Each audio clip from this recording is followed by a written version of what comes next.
Dans cet exercice, nous allons étudier la fonction f qui est égale x au carré moins 2x expo de x plus 2 exponentielle de x. La première question, c'est calculer a la limite de f de x quand x tend vers moins l'infini. D'abord, d de f est égal à r. Donc on a deux bords, la première c'est moins l'infini, la deuxième c'est plus l'infini. Donc commençons par la limite de f de x quand x tend vers moins l'infini. Donc ça est égal à la limite de x au carré moins 2x expo de x plus 2 expo x quand x tend vers moins l'infini. Donc on a ici x expo de x, sa limite c'est 0, parce que c'est une limite qui est usuelle. Il nous reste x au carré, donc moins l'infini au carré, donc ça tend vers plus l'infini. Expo de x tend vers 0. Donc on a plus, donc est égal plus l'infini. Donc on a la possibilité d'avoir une asymptote oblique. Donc c'est pour cela, ou bien une branche parabolique. Donc c'est pour cela nous allons calculer la limite de f de x sur x, quand x tend vers moins l'infini. Donc c'est la limite de, donc on va diviser f de x sur x, ça nous donne x au carré sur x, donc c'est x, moins 2x expo de x sur x, c'est moins 2 expo de x, 2 expo de x, c'est 2 sur x, expo de x, quand x tend vers moins l'infini. On a expo de x tend vers 0, x tend vers moins l'infini.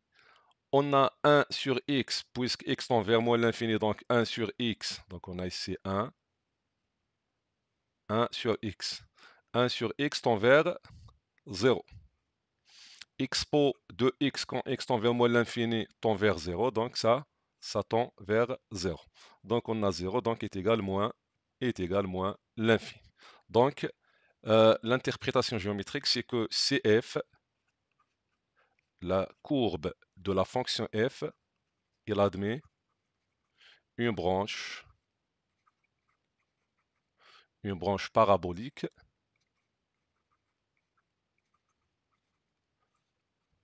de direction, l'axe des ordonnées.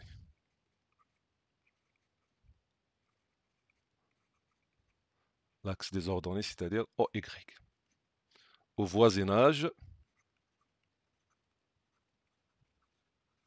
de moins l'infini. Pour la deuxième question, la partie A montre que quel que soit x appartient à R étoile, f de x est égal à x au carré, facteur 1 plus 2, facteur 1 moins x, facteur expo de x sur x au carré. Donc on a f de x est égal à x au carré moins 2x, expo de x plus 2, expo de x. Donc f de x est égal à x au carré.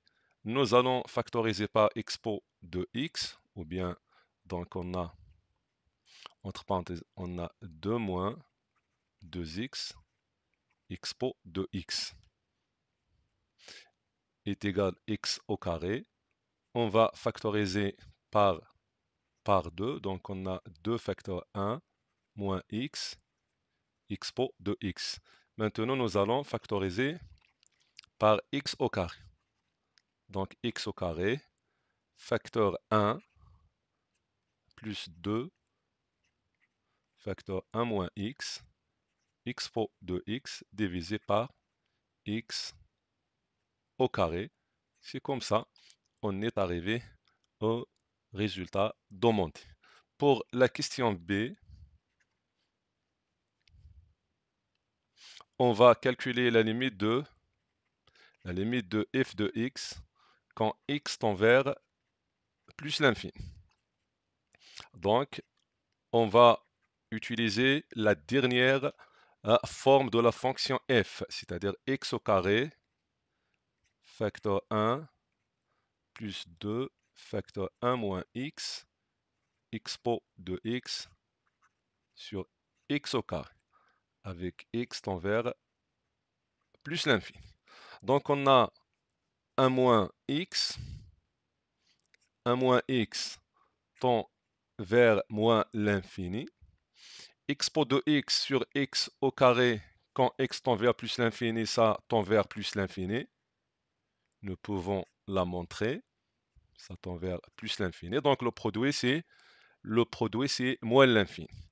X au carré tend vers plus l'infini, donc ça va être combien? Donc moins l'infini fois plus l'infini, donc c'est moins l'infini, plus 1 c'est moins, donc tout ce qui est entre parenthèses tend vers moins l'infini fois plus l'infini, donc ça tend vers moins l'infini. Donc si nous cherchons bien, si on est demandé de montrer que la limite de expo de x sur x au carré quand x tend vers plus l'infini, ça tend vers 0, nous pouvons raisonner de cette façon-là. Donc, écrivons la limite de expo de x sur x au carré quand x tend vers plus l'infini, ça est égal. C'est la limite de expo de racine x sur x, le tout au carré, avec x tend vers plus l'infini. Donc x au carré, donc c'est x au carré. Expo de racine x au carré, c'est expo de racine carrée au carré. Donc racine x au carré, c'est x. Maintenant, nous allons écrire x. X, c'est racine x au carré. Donc on a le tout au carré. Nous allons écrire x, c'est la racine x au carré. Et expo de racine x, c'est expo de 1 demi racine x. Ça, c'est au carré. Donc nous pouvons la mettre au carré. Et le tout au carré, avec x tend vers plus l'infini. Donc est égal la limite de, donc c'est quoi? C'est la limite de, donc nous pouvons mettre racine x, expo de 1 sur 2 racine x, le tout exposant 4, avec x tend vers plus l'infini. Et il nous reste à multiplier racine x par 1 sur 2 et multiplier fois 1 sur 2. Car la division sur 1 sur 2, c'est la multiplication fois 2. C'est pour cela on va simplifier 2 avec 2. Ici, on a expo de 1 sur 2 racine x. Le tout exposant 4 et x tend vers plus l'infini. Imitant grand X, c'est 1 demi, c'est 1 sur 2 racine petit x. Donc ça devient, c'est la limite de 1 sur 2 fois expo de grand X sur grand X, le tout exposant 4, avec grand X tend vers plus l'infini. Donc on a maintenant expo de x sur x, c'est une limite usuelle qui tend vers plus l'infini, donc ça nous donne plus l'infini. Donc ensuite de la partie B, c'est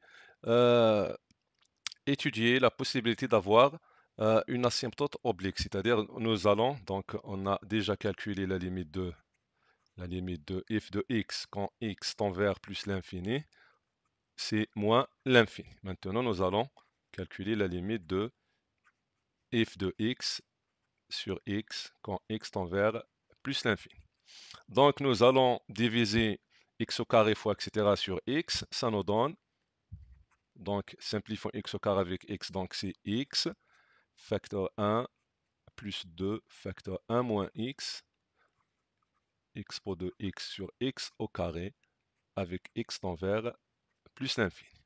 Maintenant, on a, de même, on a expo de x sur x, ça tend vers plus l'infini. 1 moins x tend vers moins l'infini. X tend vers plus l'infini. Donc, on a moins l'infini fois plus l'infini, c'est moins l'infini. Plus 1, c'est moins l'infini.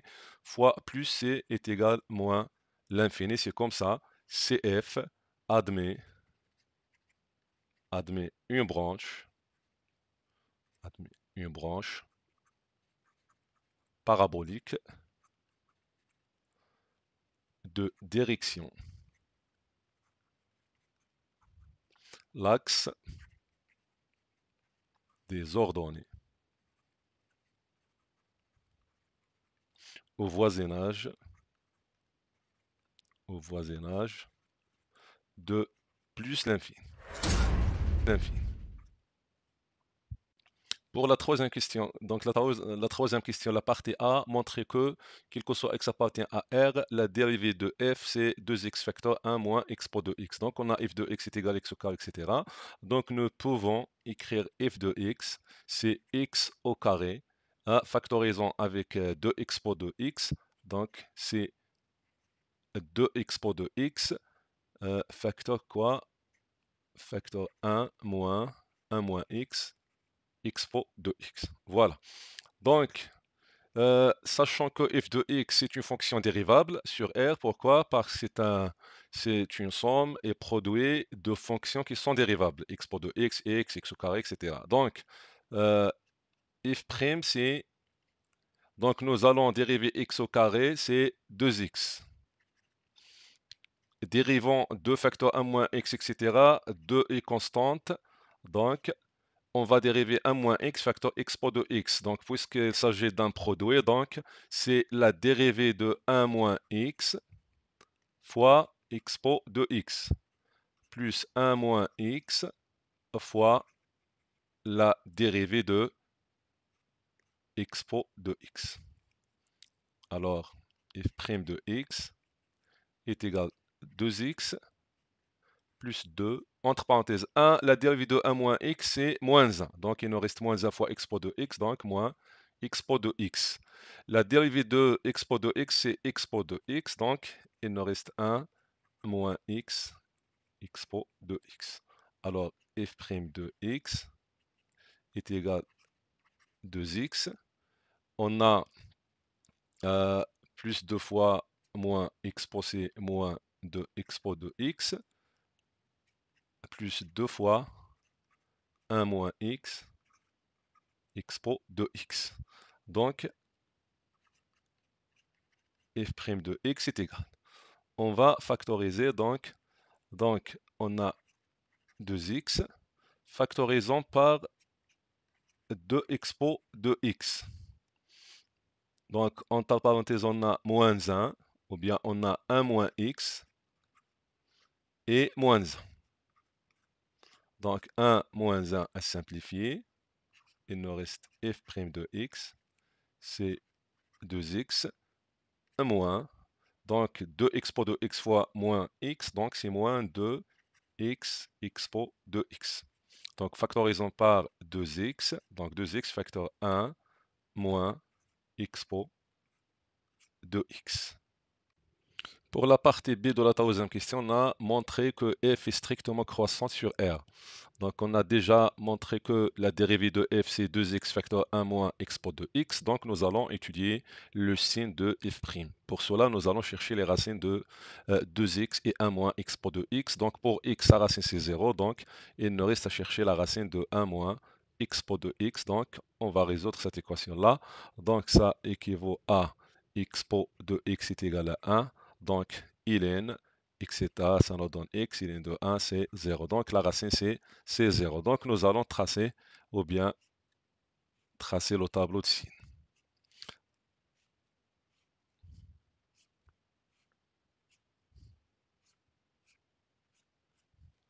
Pour le tableau de signes, on a x, on a 2x, et on a 1 moins x pro de x, f' de x, et f de x. De x varie de moins l'infini jusqu'à plus l'infini. Donc la racine de 2x, c'est 0. De même, donc c'est annule en 0. De même pour 1 moins x pro de x, donc ça annule en 0. Donc f', ça s'annule en 0. Donc pour x avant de 0, donc c'est négatif. Après c'est positif. Pour 1 moins x pro de x avant de 0, c'est positif car on a moins x pro de x. Et après négatif. Donc moins fois plus, donc c'est moins. Plus fois moins, c'est moins. Donc f de x est strictement décroissante. et non pas croissant. Donc ici, on va rectifier, donc est strictement décroissante. Donc f de x, déjà on a calculé les limites, donc lorsque x tend vers moins l'infini, on a c'est plus l'infini. Quand x tend vers plus l'infini, on a moins l'infini. Donc on constate bien qu'on a 0. Donc de plus l'infini jusqu'à moins l'infini, donc il y a un 0. Donc forcément il y a un nombre alpha pour lequel f de alpha sera égal à 0. Ce nombre-là sera unique. Pourquoi? Parce que la fonction f est continue sur R, est strictement décroissante, et il ne reste à savoir l'intervalle dans lequel se situe alpha. Pour la quatrième question, c'est montrer que l'équation f de x est égale à 0 admet une unique solution alpha sur R telle que alpha est compris entre 1 et 2. Donc c'est ça ce que nous avons déjà dit. C'est que donc on a f de x est continue sur R, est strictement décroissante, donc il est bijective, c'est-à-dire que l'équation f de x est égale à 0 admet une unique solution. Il nous reste à montrer que alpha est compris entre 1 et 2. C'est pour cela que nous allons voir le signe de f de 1 et f de 2 qui seront forcément opposés. Donc f de 1, c'est 1 au carré, donc c'est 1. On a 1 moins 1, donc c'est 0. Donc il nous reste donc f de 1, c'est 1. Et f de 2 est égal. On a 2 au carré, c'est 4. On a 1 moins 2, c'est moins 1. Moins 1 fois 2, donc c'est moins 2 fois expo de 2. Nous allons factoriser par 2, donc 2 fois 2, c'est 4, moins expo de 2. Donc on sait bien que E est égal à 2,72, donc 2,7 au carré, donc ça dépasse 5. Donc 2 moins, donc ça est négatif. Alors, f de 1 fois f de 2, ça est négatif, c'est-à-dire qu'ils ont deux signes qui sont opposés. Alors, il existe un unique élément alpha qui appartient à l'intervalle 1 et 2, tel que f de alpha est égal à 0. Ça signifie quoi donc graphiquement? Graphiquement signifie que CF, donc ça c'est le repère OIG.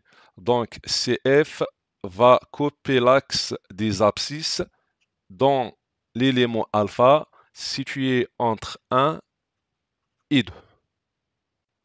Pour la cinquième question, montrer que le point I de coordonnées 0, 2 est un point d'inflexion de CF. Donc revenons au tableau signe de f' de la dérivée. Donc on a f', donc on a f' de x s'annule en 0 et ne change pas le signe. Donc lorsque f' s'annule et ne change pas le signe, donc ce point-là d'abscisse 0, donc on a I d'abscisse 0 et nous allons calculer l'image de 0. Donc remplaçons 0 dans x, donc c'est-à-dire dans f de x, qu'est-ce qu'on obtient? Donc on a f de x, donc on va calculer f de 0. 0 k c'est 0, donc moins 0, 1.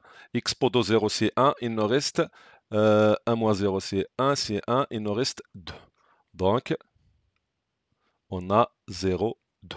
Donc c'est comme ça, on a montré que CF, la courbe de la fonction f admet un point, ou bien le point est comme point d'inflexion de coordonnées 0, 2. On a une autre méthode avec la dérivée seconde. Pour la dérivée seconde, doit s'annuler en changeant le signe. Mais pour la dérivée première, doit s'annuler et en ne changeant pas le signe.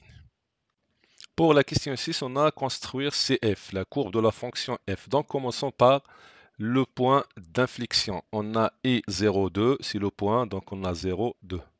Donc ici, on a le point I est un point d'inflexion.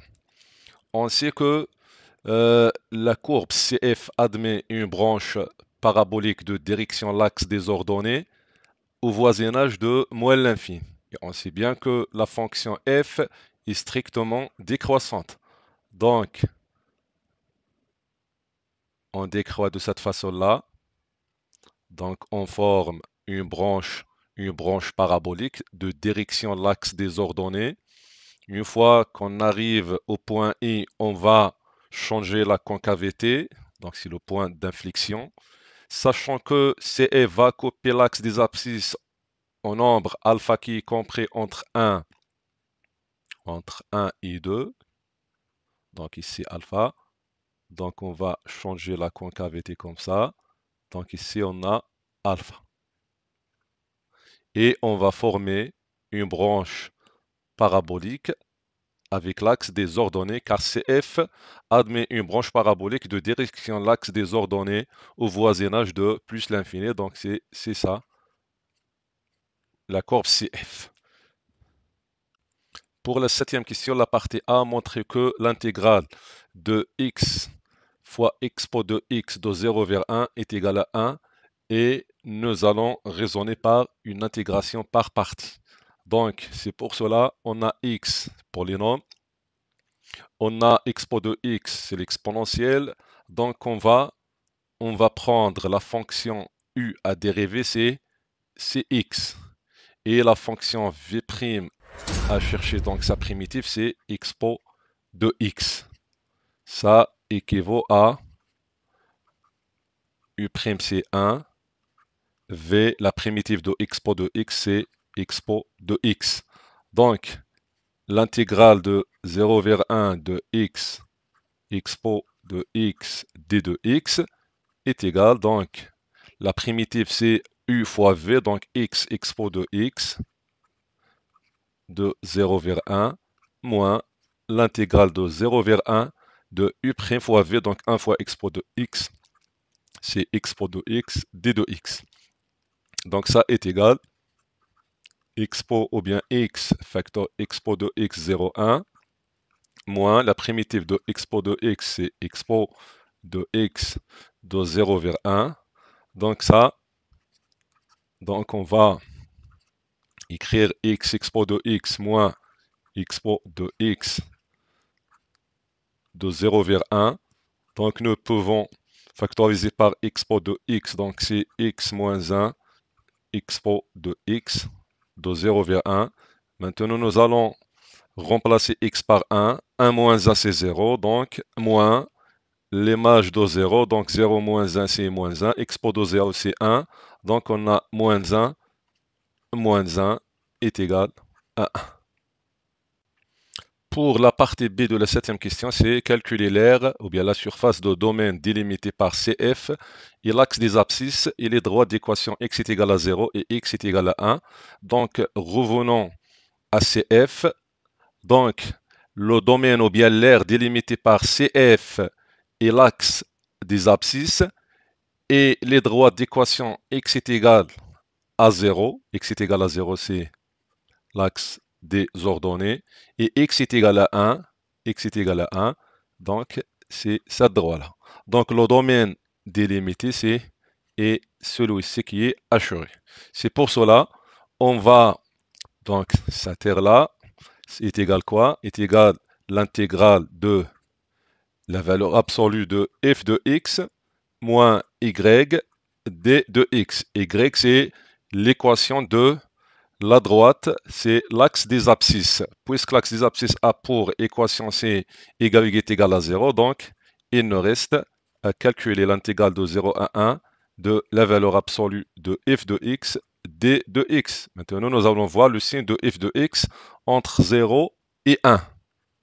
On constate que CF est sur, ou bien l'axe des abscisses est sous CF, donc f de x est positif. Alors sa valeur c'est f de x, donc on va calculer l'intégrale de f de x de 0 vers 1. C'est cela que nous allons calculer. Donc l'aire est égal à quoi? Est égal à l'intégrale de 0 à 1 de f de x d de x fois l'unité appliquée. Et puisque le repère est gradué par 1 cm, Donc, l'unité, c'est 1 centimètre fois 1 centimètre. Donc, c'est 1 centimètre au carré. Donc, l'unité, c'est 1 centimètre au carré.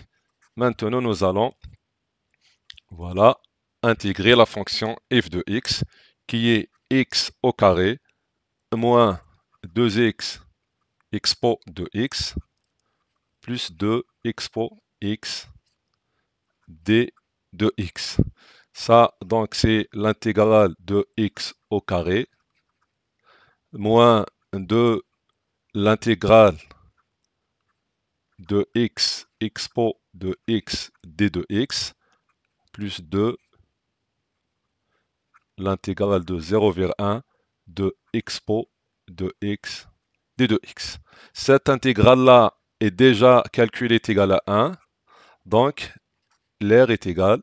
Donc, la primitive de x au carré, c'est x au cube sur 3, de 0 vers 1, moins 2 fois, cette intégrale-là déjà montrée est égale à 1, donc c'est moins 2, c'est plus 2 fois la primitive de expo de x, c'est expo de x de 0 vers 1.